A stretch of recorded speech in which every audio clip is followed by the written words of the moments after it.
More and more states now require booster seats like this that raise a child up so that an adult seatbelt fits a kid like Cole properly. But there are no federal standards for how these should be designed, so there are big differences among them.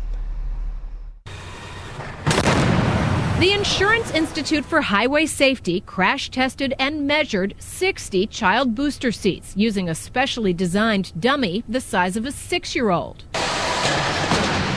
On the left, a good fit. The shoulder belt runs squarely over the middle of the child's shoulder, and the lap belt sits flat across the thighs. On the right, a bad fit, with the shoulder belt sliding off the corner of the child's shoulder, and the lap belt too high on the soft stomach.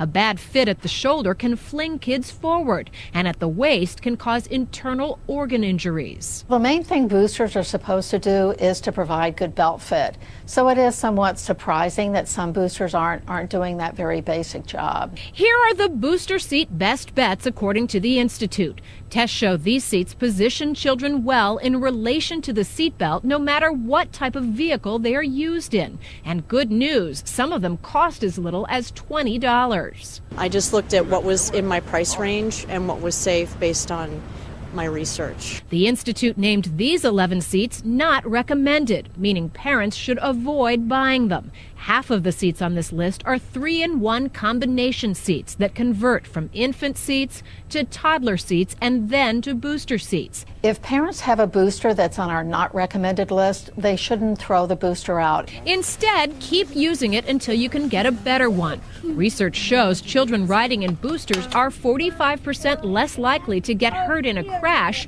than children using seat belts alone. In other words, any seat is better than none at all.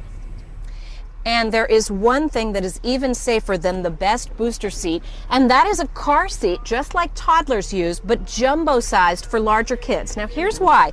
This booster seat that Cole is in, look how much it moves around, doesn't it? Because it's not anchored to the car at all. These can get ejected in a crash. By contrast, Jack's car seat is really firmly anchored to the car, and it has this 5-point harness. Now, the problem is sometimes kids don't want to get into one of these harnesses, but all you have to do is remind somebody like Jack that this is what race car drivers use. Safest possible option. George, Robin. Very smart. I thought Jack was going to take a little early morning nap there for a second. Or Cole. Yeah, exactly. If you want to find out the rating for your child's booster seat, go to abcnews.com. You can click on GMA to see the full list. We also have some tips on how to keep your child safe in your car.